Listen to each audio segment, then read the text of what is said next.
Family in Bastrop is holding a candlelight vigil tonight. It's for the body of a missing teen that was found Sunday, which they think is that of family member Ashley Barnes. Jasmine Bingham is there and joins us now with the details. Jasmine?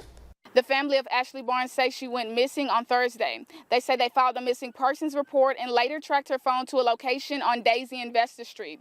They say after searching a trail near the location, they found a body. The family and community are grieving the disappearance of Ashley Barnes, and the family firmly believes the body is hers. Police are still investigating.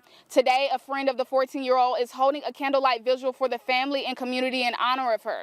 The vigil will take place here at Forest Park in Bastrop. We'll have more at 10. In Bastrop, Jasmine Bingham, KNOE 8 News.